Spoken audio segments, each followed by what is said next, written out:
Hey guys, I'm Andrea, and welcome to episode 7 of Careers Are Weird. Look at me being organized enough for 2 consecutive weeks of interviews. Like, round of applause from the audience. Love that for me. Calendar invites went out, and and the guests accepted it. So I mean, kudos to them as well. Um, I cannot even intro this week's guest properly because she's doing the mostest with her full-time role in hospitality, her business ShopWithDanz, and some other super secret things she's working on. So I'm joined this week by the one and only Adana Phillip. She is a beautiful soul from the Twin Islands of Trinidad and Tobago. I met her when she was living and working here in Dubai at some of the Caribbean link-ups. Since then, she's been in the Cayman Islands, and in 2 months, she's off to start her new life in Italy. So that's what I know. I know she's in hospitality. I know she makes fun, unique t-shirts and mouse pads and phone cases and stuff like that. But for the rest of it, I'll let her tell us about it. Hey, Adana, what's happening? Girl, that intro. I am obsessed. Thank you. You have me blushing over here, man. Oh my God. Hi. I'm so happy to be here. I feel so honored. Like this is the coolest thing ever. And I'm so proud of you for like doing this. It's incredible. You're Oh, making so many people, because I mean, a lot of people don't have answers, right? And they're looking for answers. And I feel like these type of avenues make it happen for people. So I'm so happy. I'm so oh, happy. thanks for saying that. So flip it back to you.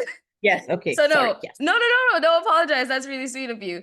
I need to know before you say anything else, what is your current job title? Yeah, I know.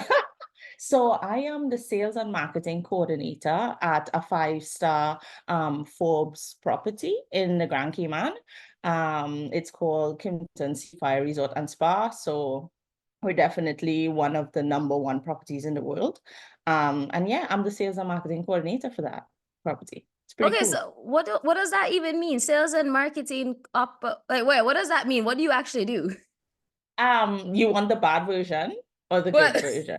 give me the bad version first, and then let's hear what you do, like what the job description says you do. So basically, the bad version is I am, and I had to like think about this. I am the invisible man for an entire team that just sells shit, and I am only seen when something goes wrong. Legit. Okay, so what do you actually do then Yeah. when you're So not being seen? I know, right? So there's 2 sides to it. Yes, a lot of people say sales and marketing kind of goes together, but it's really and truly 2 completely different scopes. So the sales side of it, I focus on leisure, like leisure travelers, transient travelers. That could be people like yourself who just pick up and decide you want to go on a vacation. So I deal a lot with people like that. And then I also deal with groups. So we have like groups coming in 50 plus rooms at a time. It could be corporate companies, it can be like retreats, stuff like that. So I basically deal with the contracts for those type of groups that come in. So I deal with a lot of the money and the revenue side of things when it comes to sales. And then the marketing side is pretty straightforward, from social media to the website, just promoting different activations that's happening on property, making sure that out in the market so that obviously people can show up and we make money from it. I love how you start by saying, yeah, sales and marketing are 2 completely different things. So here's how I do them together. Yeah, exactly. No, because it's a lot of work, but it's just knowing your balance. You can't do everything in one day, Yeah, for sure. You have to right? split. You have to have a day for your one hat and your day for. I know all too well about having two Exactly. hats at work. Like Yeah, no, for everyone who hasn't girl. been listening to all the episodes, I talk about these 2 hats quite a lot. Right, there you go. So then, So what do you even study to? What did you study in uni to be in this type of role right now? So I don't know if you ever heard of it, but in Trinidad, there's a institute called the Tourism and Hospitality Institute. They're actually closed. They closed a couple of years ago. Shame. Um, they they closed a couple of years ago, but I got my diploma there right after high school. in basically hospitality. And then after that, they had this cool program connected to the institute at UE. So I end up going to, sorry, UE is the University of the West Indies, for those that doesn't know. So we have a campus in Trinidad, and I end up just doing that as a blended program. So you did 2 years in the institute, and then you did another 2 years at UE. And then once you completed that 4 years in total, you would get your bachelor degree. So that's what I end up doing. And my bachelor degree is actually titled in tourism management. So Okay. yeah, so but that was more like policies, and the purpose I did it was to actually get into government because I really wanted to work for the tourism board in Trinidad. Like that was my goal. Like I really wanted to do that. And well, that never happened. Well, clearly, because I met you here in Dubai, so you were definitely worked at the Ministry of Tourism of Trinidad. So then, Exactly. when you graduated in tourism management, then what was your first job?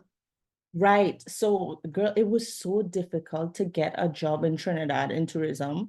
It's so sad because, I mean, I know we're an oil and gas country, like economy, but we still depend highly on tourism, right? We have cruise tourism, we have sports tourism, we have culinary tourism, so we have a lot of tourism, but I think the management of it on a nationwide perspective is not the best. So it was really difficult for me to get into government. And at the end of the day, I was like, I need a job, right? So I end up just looking, applying for jobs, obviously in hotels, because that's the next best thing in tourism. And I end up getting a job at Marriott. So there is one Marriott property in Trinidad. And that was my first job, front desk agent. Yeah, I was there for 2 years. That was my first job. Front Yeah. desk agent. Was that like, did you apply for that or did you just like randomly slip into that? How did that No, happen? I definitely applied for it. The thing is, I didn't really know a lot of people in the industry at the time. Like, yes, I studied it and all these things. I had some mentors and stuff, but getting the job was was a difficult part. So I definitely had to go through the process like a regular person, just apply, go through the interviews, and just really hope that I was the best candidate. And I ended up getting the job. So that was my first job. And I'm so happy it was my first job because it was a really beautiful experience. So talk me through that beautiful experience, as you call it then. So that 2 years, what did you do as your front desk manager? Like what was a day in the life doing that? Yeah, so literally check-ins, check-outs. So you're the face of the property. You're the first face that people see when they walk through the door. And because of how the hotel is set up, you're literally the first face they see because the front desk is right there, right? So yeah, I would deal with guests all day long. We had different shifts, so it's morning, afternoon, overnights was my fave because no one's there. So it's like 10 p.m. to like 6 a.m. in the morning. So I used to look forward to those days because it's like, oh, no one's here. I can breathe. So that was nice. You're one of the only people I know that likes a night shift because I cannot Really? imagine a night Really? shift.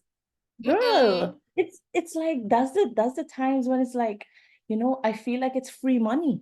Because yes, you have your tasks to do, but at the end of the day, it's like the pressure is not there, right? You guarantee to not have guests coming to your face every 5 minutes. Like Yeah, it, okay, it fair. I saw the perks of it then. Let's just say I Well, saw yeah, and the I perks. guess we were younger at that point. So I mean that at that age you Exactly. could stay awake at that time because I cannot imagine no in my big old age being awake No, between it's 10 not o'clock happening. and 6 o'clock. It's not happening. I remember I would have like morning shifts. The morning shift would start at 9 a.m. But mind you, I would finish partying at 4 a.m. and then just go straight to my morning shift. I can't do that now. I No, can't, because no, and that shift 9 a.m. that means you have to do checkouts and then the people that are checking exactly. in and then the people that come Exactly. for check-in early because I'm one of the people that Ex- come for check-in early because I get in my money's ex- worth out of that hotel there stay. you and then have to deal with the people who come early and the room not ready, so you get vexed. So No, I've never gotten vexed with that. I'll put it out there. As long as you say, come and enjoy your lunch and use the pool and the beach in the hey, meantime, I have never complained. As long as you feed me, I like that. I like that. I That's a respect. really interesting experience for your first job, though. I don't think I actually know anybody who's done a front desk job, but it's such a unique role because you meet so many different people. So you had really early exposure to meeting different nationalities. Especially, Yep. oh my God, did you work in the hotel during carnival season then? Oh, yes. Oh my gosh, yes. That was amazing to experience because it's just like you just see the costumes coming in, who's drunk, who's like full of paint. Like it was crazy. That was a crazy time. Yeah, I love that. That's a really cool experience. So walk me through. So you had 2 years at Marriott. Where'd you Yeah. go next? Was Dubai next, or what happened in between So all that? I feel like I was such a you know in the Caribbean when they say your foot itching, so it's like you can't stay still for long. That was me. Like I could not stay still for long. What the moment I started feeling comfortable, I felt like no, need to Mm-mm. go need to go do something. So that was me. So I think that was my 2 year mark there. And then I started exploring other options. And this was where a lot of my friends from UE and from the Institute were actually in jobs as well. And a lot of them left the island. So I started reaching out to them and I was like, hey, how did you get there? Or how did you, like, give me some tips. What can I do next? And in Marriott, there's a program called the J1 program. It's a visa program. And I found out about it and I applied and I got the job. So I got an opportunity to go to Baltimore at a Marriott property for 1 year. The visa is only valid for 1 year. And then you get to rotate in different departments within that 1 year. So it's basically a supervisory / managerial training program that the company does on a global basis. Oh, that's Um, amazing. yeah, it is. It's an incredible opportunity because from there you can automatically just grow and move around and all these things. So I had that opportunity. I chose not to stay in the US just because it just wasn't the lifestyle that I wanted. So when I finished my 1 year, I went back to Trinidad and Your foot was still itching, yeah, basically. because I was like, sometimes you're like, I can't go backwards. Especially to your home country, you left it that way, you changed, and then you go back to it the same way, So I was like, oh, I can't do this again. So I stayed there for like another 6 months, just trying to figure out what's next, Were you working looking in for that time? opportunities. I was working part-time with the same Marriott that was my first job because they loved me so much. And I just asked my boss, I was like, hey, my program is done. And I don't know what's next, but I think I really need to just have a job at the moment just to save and stuff. And she was like, yeah, of course, come back. We miss you so much. Whatever you want, you can just do it. And I was like, oh my God, thank you so much. So this shows me as well your reputation. Like, do not build bridges because you just never know, right? Absolutely. You have to be graceful in your exit. But I'm curious there. So you were front desk for 2 years in Trinidad, then you went into the supervisory managerial kind of rotation in the States for a year, and you came back to Trinidad. Were you back in front desk, or were you able to maintain some of that supervisory managerial role that you had learned in the Marriott US? What happened there? That's the sad part. Because there was no managerial or supervisory positions available, I didn't even have the opportunity. So I had to stay on that line staff level, which defeated the whole purpose altogether and just crushed my ego and my self-esteem. So that made me want to leave even more, Yeah, I right? mean, Because I'm like, okay, I did this whole program to elevate my career, and there's no opportunity available. And that's not the fault of the property. All the man there was just no position available, right? And I get it. So I'm like, okay, I can't do this anymore. Like I can't stick to that level anymore. So 6 months later, I got an opportunity in Dubai. So I was because during that 6 months, I was applying like crazy. And that opportunity was actually somewhat of a quote unquote hookup. That's fine. Networking is fine. Networking is at its finest, so that's fine. Right? I went through the process like everyone else, but I must admit I did have a Trinidadian friend already in Dubai in hotels, and he referred me to the property that I applied to, and that's how I got the job. So I'm super grateful that I had him as a connection in Dubai. And that's how we met. So that's really cool. And and you getting the referral from your training friend that was in Dubai already speaks to your earlier points about your reputation matters and reputation Yes. that you build. So don't even say sorry for that. That's your reputation there. So Thank you. yeah, no, Yeah. no. So then what was your role in Dubai? How long were you in Dubai anyway? I don't even know. So I was in Dubai for, I want to say 3.5 years, because it wasn't 4. It was like 3.5, 3 and some months. But Three some of years and those some months were COVID, don't it? Exactly, Yeah. because I left right before. Like I literally left in January and it happened in March. Mm. So Wait, where did you do COVID? Trinidad or here? in Italy. Oh yeah, you weren't here. Yeah.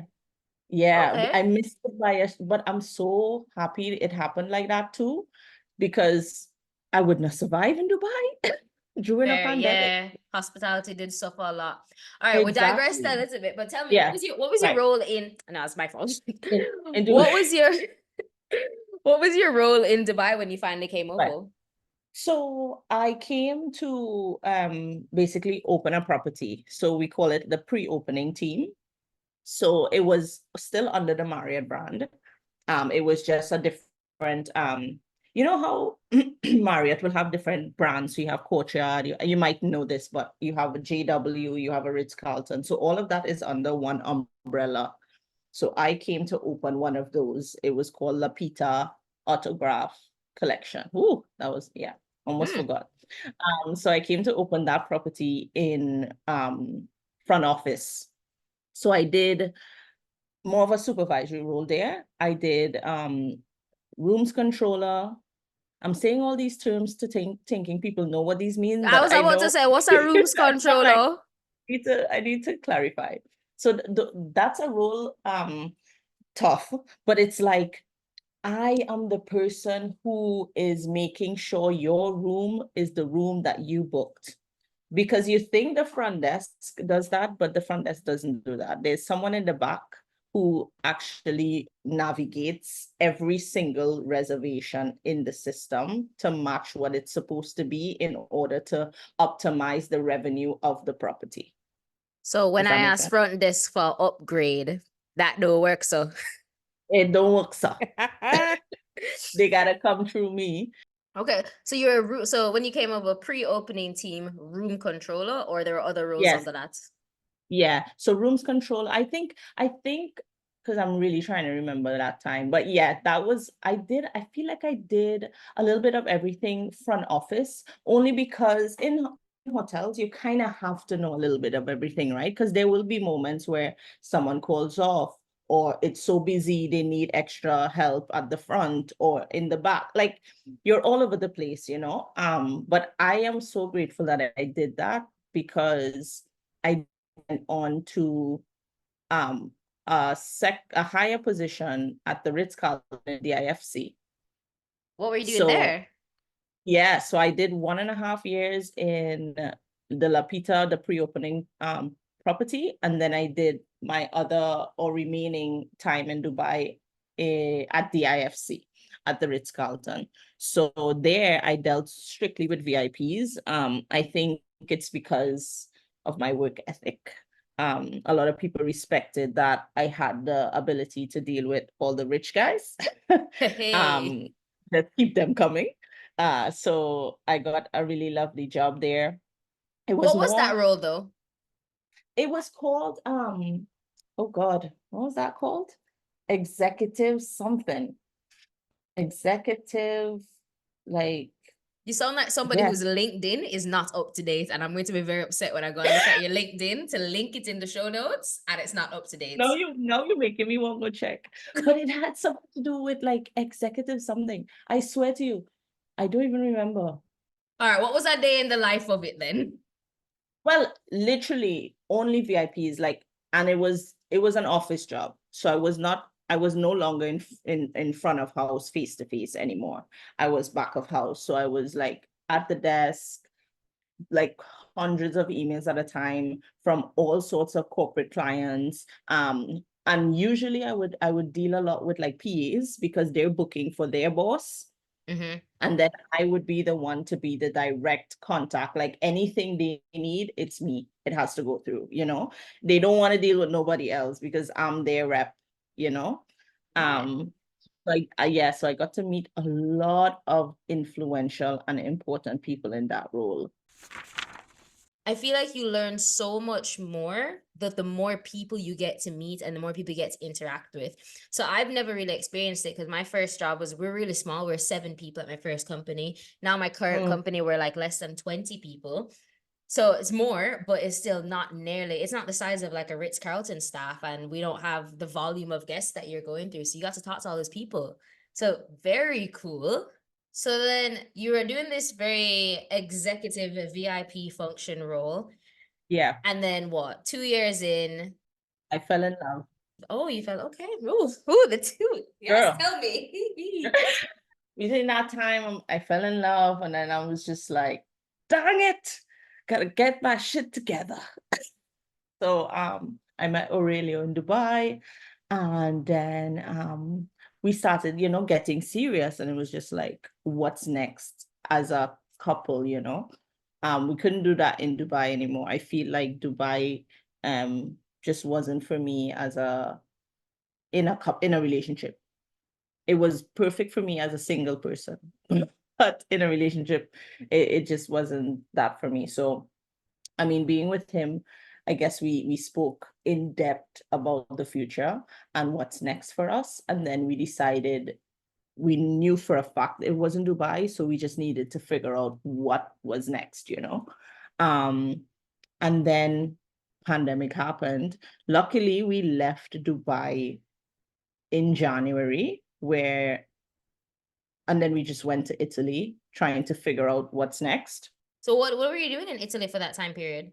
Were you applying to roles at that time, or you were just like basking in being in love? Yes, girl. Yes, girl. I feel like what made me start applying for jobs was us realizing that we couldn't depend on our parents any longer. So I was What? like, That's yeah, not I was true. like, Can depend on our parents for the rest of our lives. Mommy, daddy, if you're listening to this. Oh, okay. yeah, I think that's a fair realization. I can yeah, understand how that may have been a big influencing decision. Okay, fair yeah. enough. So where did you start applying? And what were you applying for? Yeah, so truthfully, we both wanted to move back to the Caribbean because he's worked in the Caribbean before. He worked in Turks and Caicos Mhm. before. And I felt like I have been so far away from Trinidad. I just wanted to get closer, but not in Trinidad. Does that make sense? Yeah, fair. So we started applying for jobs in Turks and Caicos actually because he's been and there was a Ritz-Carlton there as well. So it was easier for me to try to do a job transfer. Unfortunately, right before I got the job at the Ritz-Carlton in Turks, there was some big storm and it totally destroyed the property. So No. they had to like let go staff. Of course, they're not gonna hire new staff. So that opportunity just went all the way down. And I was like, crap, I need to start all over again. Um, and then Aurelio got a call from a restaurant in Cayman. And I was like, where is that? Like, I feel like you don't know. I feel like you never really knew of Cayman other than money laundering or just like where old people retire. I'm being honest. I Yeah, feel no, I like know. I, I'm just looking I at you. Remember the right. people they won't see the video for this. Is just me looking at you right now. It's true. I feel like I never heard of Grand Cayman before, so it was never really appealing to me, you know? So we did some research, and then we realized that they're actually really thriving in tourism and hospitality. So that's their thing.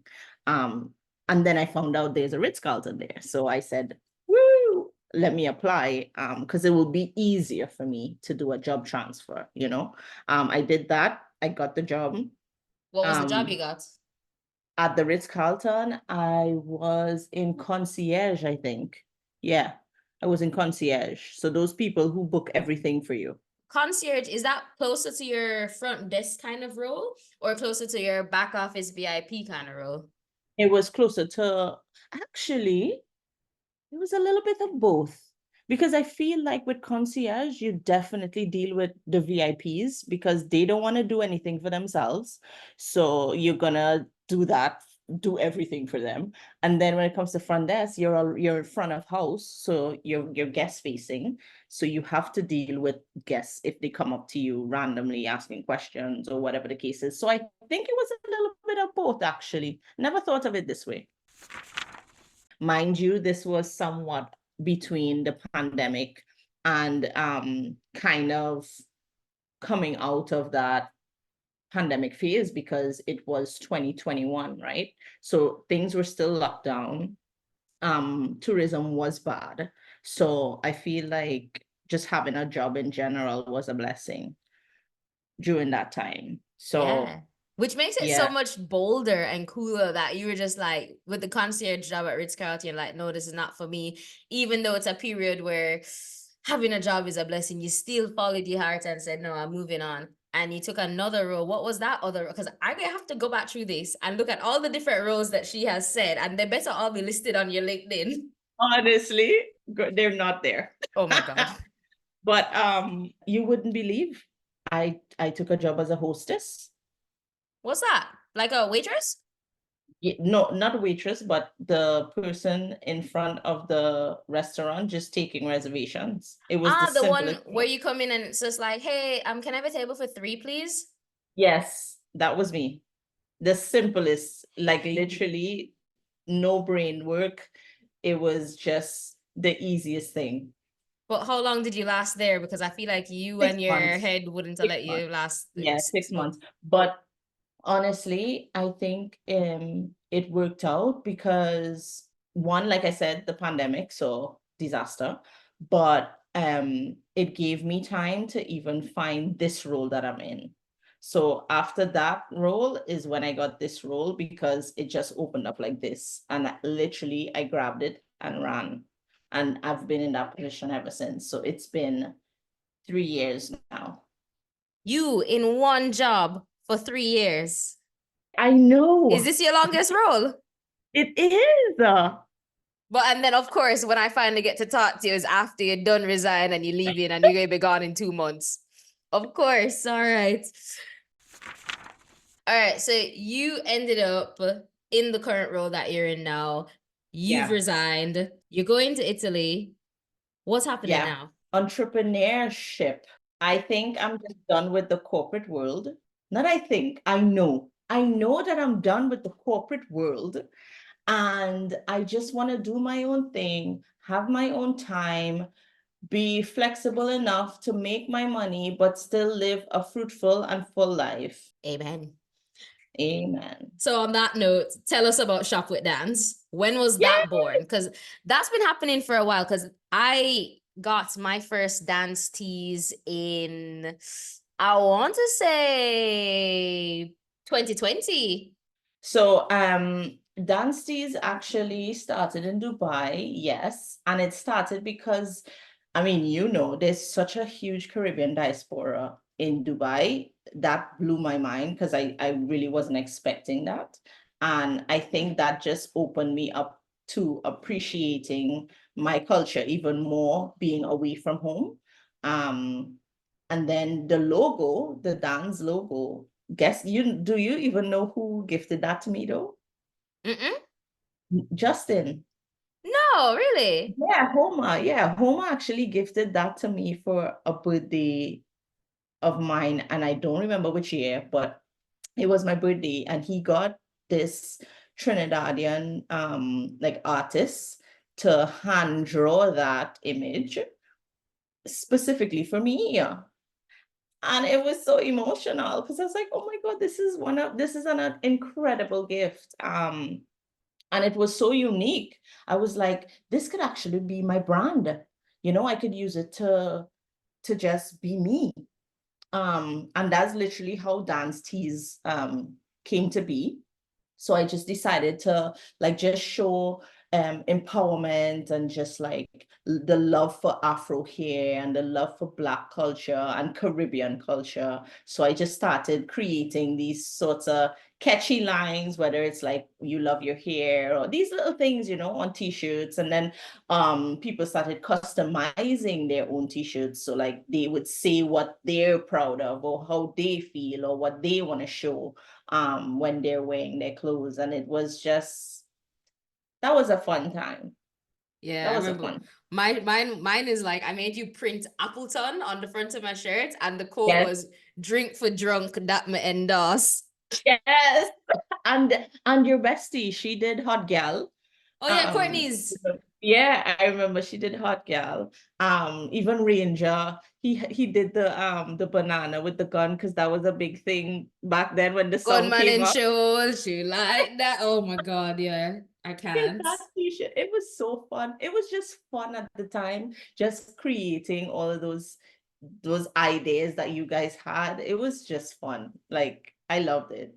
I loved it. But then the pandemic happened and just life happened and the moving and all these things. I definitely had to put it on pause. And it wasn't because like I wanted to stop the business. It's just I genuinely didn't have the capacity, the energy, the brain capacity to do it, you know? So I always said I would have gone back to it.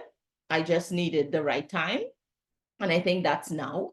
I rebranded, I want to say maybe about 2 months ago.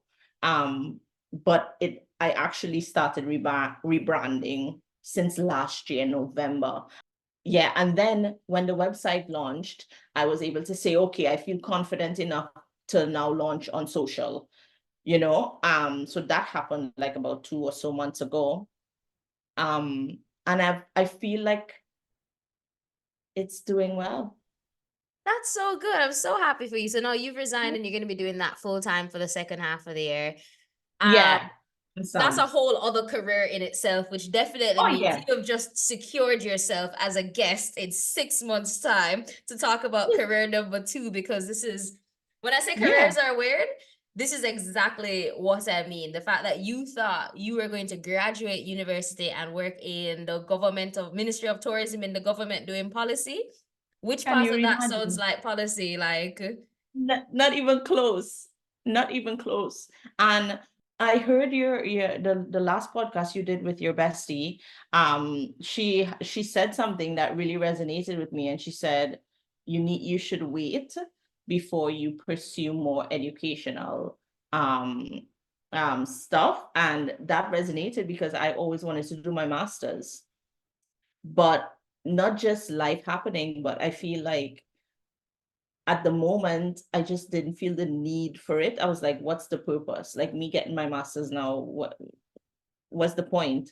And I'm so glad I didn't, because I would have just been doing this anyway, because what would you right? have done a master's in? I would have stick to tourism, but I probably would have gravitated to project management.